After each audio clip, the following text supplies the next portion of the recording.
love of Christmas.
Oh, hai anak-anak semua. Wah, Lause kasih kami bikin origami nih. Kalian penasaran gak nih? Lause lagi buat origami apa? Ini, Lause lagi buat origami hati. Tada! Gimana? Bagus tidak origaminya? Simbol hati ini biasanya kita pakai untuk melambangkan kasih. Ngomong-ngomong soal kasih nih, Lause teringat satu lagu favorit Lause. Anak-anak mau menyanyikannya bersama dengan Lause? Tapi sebelumnya, mari kita berdoa dulu. Tuhan Yesus, terima kasih kami bersama-sama bisa berkumpul untuk beribadah. Tuhan, pimpin ibadah kami agar semua lancar dan Tuhan yang memberkati ibadah kami. Karena kami siap untuk memuji Tuhan dan kami siap untuk mendengarkan firman-Mu. Terima kasih Tuhan, kami berdoa di dalam nama Tuhan Yesus. Amin. Ayo kita bangkit berdiri dan bersama-sama menyanyikan lagu LOVE, Love.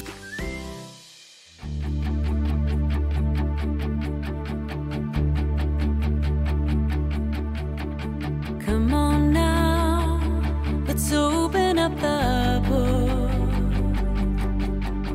Come on now and take a good long look and see God has given us all we need to be free.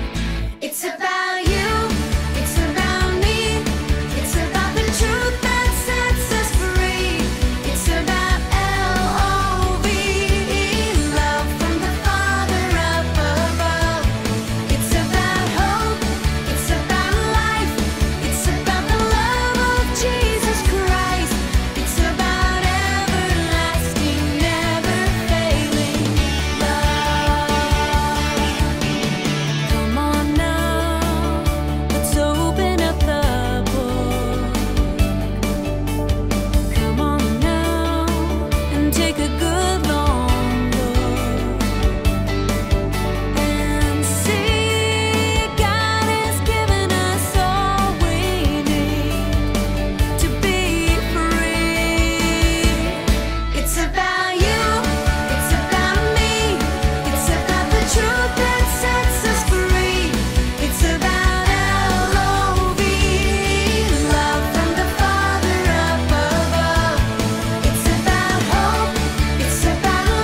Tahukah kamu kasih siapa yang baru kita nyanyikan?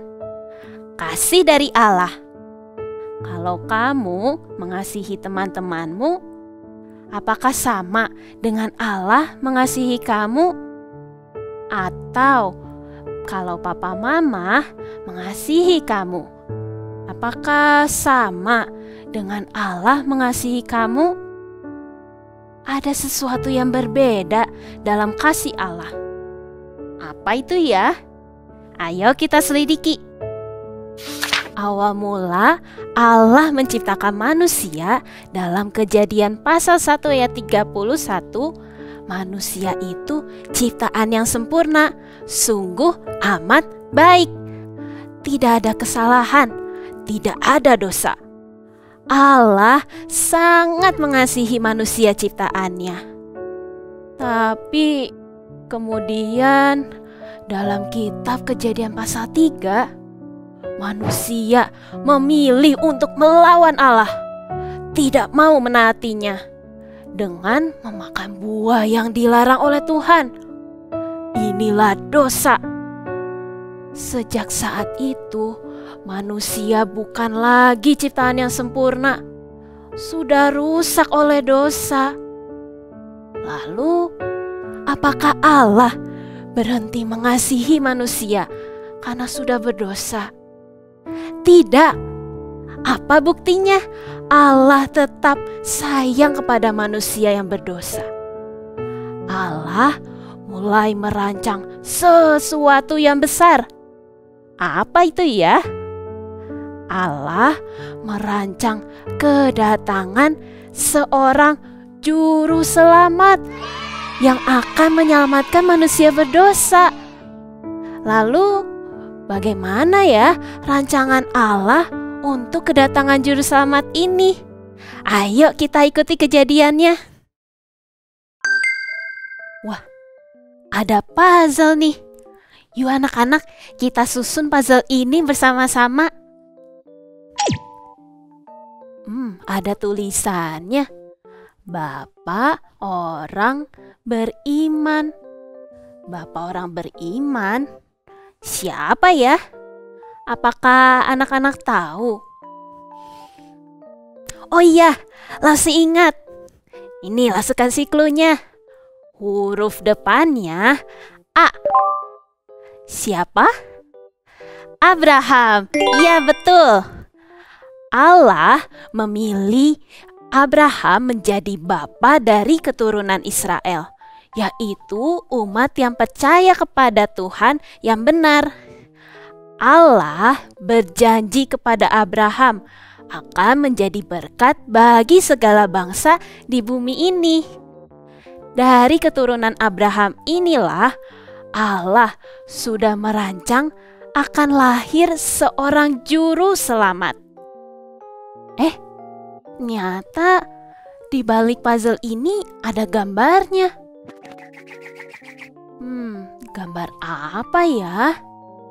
Sepertinya kita harus kumpulkan semua puzzle untuk mengetahui gambar seutuhnya. Ayo kita lihat puzzle berikutnya. Nah, puzzle kedua nih. Oh, di puzzle ini ada gambarnya. Siapa ya tokoh ini? Ia seorang pemuda dari kota Bethlehem yang suka menggembalakan domba-domba. Dia seorang pemberani dan senang memuji Tuhan. Suatu hari, ia mengalahkan raksasa bernama Goliat karena ia disertai oleh Tuhan. Dia bernama Daud. Daud adalah orang Israel dari keturunan Abraham. Daud diangkat Tuhan menjadi raja Israel. Selama hidupnya Daud, dia menunjukkan bahwa ia dekat dengan Tuhan dan mengasihi Tuhan. Tuhan juga sudah merancang juru selamat atau Mesias yang akan lahir dan disebut anak Daud. Berarti kelahirannya berasal dari keturunan Daud. Nah, sekarang kita putar puzzle-nya yuk. Ada yang sudah bisa tebak gambar apa ini? Katanya belum ya? Oke, kita langsung lihat puzzle yang berikutnya. Nah, puzzle ketiga. Kita sama-sama baca yuk. Apa isi tulisan ini? Nubuat para nabi. Ada yang tahu arti nubuat itu? Nubuat adalah pemberitahuan dari Allah mengenai peristiwa yang akan terjadi di masa yang akan datang. Biasanya, nubuat itu disampaikan melalui seorang nabi. Mari kita lihat nubuat dua orang nabi. 700 tahun sebelum kedatangan Juru Selamat, Nabi Mika mengatakan, Mesias akan lahir di kota kecil bernama Bethlehem. Oh, Bethlehem kan kota asal Raja Daud ya? Nabi Yesaya juga menubuatkan Mesias akan lahir dari keturunan Daud yang akan menjadi Raja Damai. Ia akan dilahirkan dari seorang perempuan muda dan ia akan dinamakan Immanuel.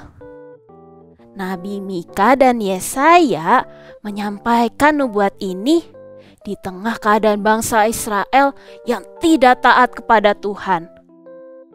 Tetapi rancangan dan janji Allah akan kedatangan Juru Selamat tidak berubah. Allah tetap mengasihi manusia. Yuk kita putar puzzle-nya. Wah, gambarnya mulai terbentuk nih. Langsung saja kita lihat puzzle yang paling akhir. Dan inilah yang ditunggu-tunggu dari sejak dahulu kala. Saat itu orang di seluruh dunia sibuk pulang ke kota asalnya masing-masing karena perintah dari Kaisar Agustus, penguasa tertinggi pada saat itu. Nah, ada seorang bapak bernama Yusuf pergi ke kota asalnya, kota Daud yang bernama Bethlehem. Karena Yusuf berasal dari keturunan Raja Daud. Yusuf pergi bersama istrinya Maria, seorang perempuan muda yang sedang mengandung. Loh, ini kan persis seperti nubuat Nabi Mika dan Yesaya tadi ya. Sesampainya di Bethlehem, ternyata seluruh penginapan penuh. Akhirnya mereka hanya mendapat tempat di kandang binatang. Malam itu Maria melahirkan anaknya laki-laki. Siapakah bayi ini? Dia adalah Juru Selamat yang dijanjikan sejak dahulu kala. Namanya Yesus. Wow, janji Allah benar-benar ditepati. Nah, sekarang semua puzzle sudah terbuka. Kira-kira akan membentuk gambar apa ya? Oh, gambar hati. Inilah bukti kasih Allah bagi manusia. Dalam Lukas 2 ayat 8-20 dikisahkan, di daerah itu ada gembala-gembala yang menjaga dombanya pada waktu malam. Tiba-tiba datanglah seorang malaikat yang bersinar sehingga gembala ketakutan. Malaikat membawa kabar sukacita. Jangan takut, sebab sesungguhnya aku memberitakan kepadamu kesukaan besar untuk seluruh bangsa. Hari ini telah lahir bagimu Juru Selamat, yaitu Kristus Tuhan di kota Daud. Dan inilah tandanya bagimu. Kamu akan menjumpai seorang bayi dibungkus dengan lampin dan terbaring di dalam palungan. Tiba-tiba tampaklah sejumlah besar tentara sorga memuji-muji Allah. Kemuliaan bagi Allah di tempat yang maha tinggi, dan damai sejahtera di bumi di antara manusia yang berkenan kepadanya. Lalu para gembala cepat-cepat pergi ke Betlehem, kota Daud. Sesampainya di sana, mereka bertemu dengan bayi Yesus, Sang Juru Selamat. Wah, mereka sangat bersukacita. Mereka memuji dan memuliakan Allah atas semua yang mereka dengar dan mereka lihat. Anak-anak, kita telah melihat rancangan Allah yang istimewa bagi manusia berdosa. Semua itu Allah lakukan karena Ia mengasihi kita. Kasih Allah lebih besar dari kasih siapapun di dunia ini. Kita adalah orang berdosa yang sering menyakiti hati Tuhan, tidak taat kepada orang tua, melawan perintah Tuhan, tidak hormat kepada Tuhan, dan banyak dosa lainnya. Tetapi Tuhan tetap mengasihi. Ia buktikan dengan mati di kayu salib, menanggung hukuman dosa kita. Tuhan mau supaya kita sungguh-sungguh percaya, bertobat, dan meninggalkan dosa-dosa kita. Maukah kamu menerima kasih Tuhan dan percaya kepadanya? Mari kita berdoa. Tuhan Yesus, terima kasih. Kami sudah belajar Tuhan begitu mengasihi kami. Engkau rela datang ke dunia, mati di atas kayu salib untuk menebus dosa-dosa kami. Tuhan, ampuni kami karena kami masih sering menyakiti hati Tuhan. Tuhan, mampukan kami, tolong kami agar kami bisa melawan godaan untuk melakukan dosa, sehingga kami bisa hidup menyenangkan hati Tuhan. Dan Tuhan, pakailah kami agar kami bisa menyebarkan kasih Tuhan ke orang-orang di sekitar kami, sehingga semakin banyak orang yang kenal Tuhan, merasakan kasih Tuhan, dan mau percaya Tuhan sebagai juru selamat yang hidup. Terima kasih Tuhan untuk firman-Mu hari ini. Kami berdoa di dalam nama Tuhan Yesus, Juru Selamat kami yang hidup. Amin. Apa ya ayat hafalan hari ini? Yuk ikuti Lawson membacanya. Dari Lukas 2 ayat 11. Hari ini telah lahir bagimu Juru Selamat, yaitu Kristus Tuhan di kota Daud. Kita ulangi sekali lagi ya. Dari Lukas 2 ayat 11. Hari ini telah lahir bagimu Juru Selamat, yaitu Kristus Tuhan di kota Daud.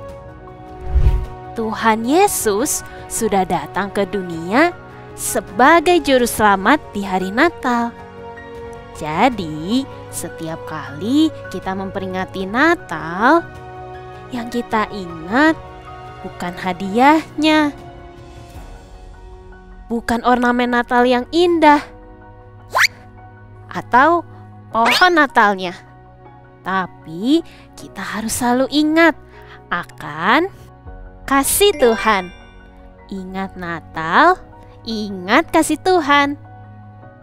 Dan inilah rancangan Allah selanjutnya bagi orang percaya. Pada suatu hari nanti, Tuhan Yesus akan datang kembali ke dunia untuk membawa orang-orang percaya tinggal bersamanya di surga yang penuh sukacita. Tuhan Yesus menjadi Raja selama-lamanya. Nah, anak-anak, sambil menunggu kedatangan Tuhan yang kedua, ayo kita sama-sama ceritakan tentang kasih Tuhan ini kepada orang-orang di sekelilingmu, kepada papa mamamu, teman-temanmu, dan semua orang.